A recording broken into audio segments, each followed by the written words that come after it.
19 Desember 1948, tanpa pernyataan perang resmi, Belanda melancarkan Operasi Krai, serangan kilat untuk mematahkan Republik Indonesia. Dalam hitungan jam, Yogyakarta jatuh, pemimpin Republik ditangkap. Di atas kertas, negara ini seolah tamat. Namun, di hutan-hutan dan desa-desa, babak baru dimulai. Babak yang akan mengguncang diplomasi internasional dan menentukan nasib kedaulatan Indonesia. Di video ini, kita akan mengurai agresi militer Belanda II dari Desember 1948 hingga pertengahan 1949, mulai dari penyebab, jalannya operasi, perang gerilya, tekanan diplomasi, hingga hasil akhirnya. Pendekatan kita ilmiah dan berbasis sumber, yaitu memakai tanggal yang terverifikasi, dokumen resmi, dan pendapat sejarawan, sambil menandai bagian-bagian yang masih diperdebatkan.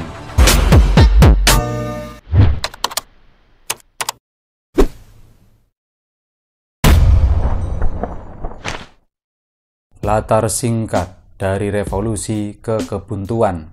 Setelah proklamasi kemerdekaan 17 Agustus 1945, Republik berjuang mengubah kemerdekaan de facto menjadi pengakuan internasional. Perjanjian Linggarjati dan Renville mencoba menghentikan tembak-menembak dan menuju bentuk negara federal di bawah Belanda. Namun perjanjian-perjanjian ini membuat garis demarkasi yang membatasi ruang gerak militer Republik.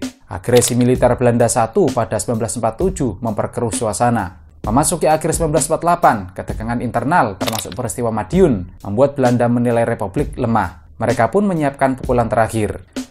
Rencana Belanda, Operasi Krai.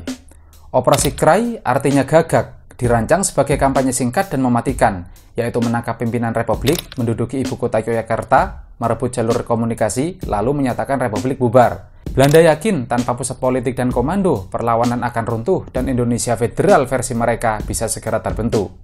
19 Desember 1948, serangan kilat. Pagi 19 Desember 1948, pasukan Belanda terjun payung dan menyerbu Yogyakarta. Kota direbut cepat, Soekarno, Hatta, dan menteri-menteri ditangkap. Belanda mengumumkan, Republik telah bubar. Namun sebelumnya, Jenderal Sudirman, sakit TBC, sudah memerintahkan pasukan masuk hutan. Dari Tandu, ia memimpin perang gerilya, memanfaatkan jaringan desa, sabotase, dan serangan cepat. PDRI, Pemerintah Darurat Republik Indonesia.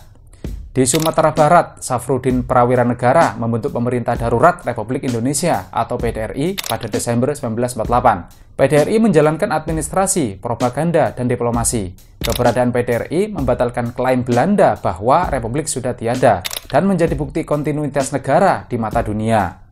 Perang gerilya, strategi, logistik, dan rakyat. Pasukan Republik tak bisa melawan persenjataan Belanda secara terbuka. Mereka memilih doktrin gerilya, yaitu hindari pertempuran besar, bergerak cepat, serang, lalu menghilang. Rakyat jadi tulang punggung, yaitu memberi informasi, logistik, dan tempat persembunyian. Sudirman menjaga moral dan kesatuan komando. Harga yang dibayar, yaitu perdagangan terganggu, pangan langka, desa rentan, balasan musuh. Tapi strategi ini membuat Belanda gagal menguasai politik pedesaan. Perang narasi dan opini dunia. Belanda menyebut ini aksi polisonil demi ketertiban dan solusi federal. Republik menyebutnya agresi terhadap negara berdaulat. Media internasional menyoroti penangkapan pemimpin dan perlawanan rakyat. Laporan tentang PDRI dan gerilya membuat narasi Belanda goyah dan membuka pintu tekanan diplomatik. PBB turun tangan dari KTN ke UNCI.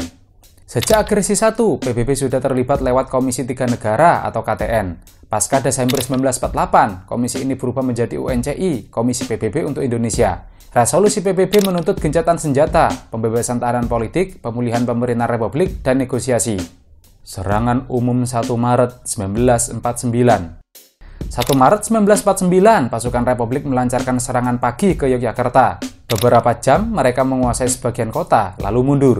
Faktanya, serangan ini membuktikan Republik masih bisa menyerang. Debatnya, siapa perencana utama dan tujuan politik spesifiknya? Yang disepakati yaitu dampak psikologis dan diplomatiknya besar. Mengapa Belanda melemah? Beberapa faktor meruntuhkan posisi Belanda, yaitu pertama, militer. Gerilya meningkatkan biaya okupasi. Kedua, politik. PDRI dan Komando Sudirman menjaga keberlanjutan Republik. Ketiga, diplomasi. Tekanan PBB, India, Australia, AS, terutama karena bantuan Marshall Plan, membuat Belanda kehilangan dukungan. Dan keempat, narasi, yaitu berita penangkapan pemimpin dan perlawanan rakyat merusak citra Belanda. Perjanjian Rumroyen. Mei 1949 di Jakarta tercapai perjanjian Rumroyen. yaitu Republik setuju hentikan gerilya dan ikut konferensi meja bundar. Belanda setuju kembalikan pemerintahan Republik ke Yogyakarta, bebaskan tahanan politik, dan hentikan operasi militer. Juni 1949, Kabinet Republik kembali ke Yogyakarta, membalikkan efek penangkapan Desember. Konferensi meja bundar dan penyerahan kedaulatan. Konferensi meja bundar di Den Haag menyepakati penyerahan kedaulatan kepada Republik Indonesia Serikat atau RIS. 27 Desember 1949, kedaulatan diakui internasional. Meski bentuk federal ini kemudian berubah menjadi negara kesatuan, secara hukum hubungan kolonial Belanda, Indonesia berakhir.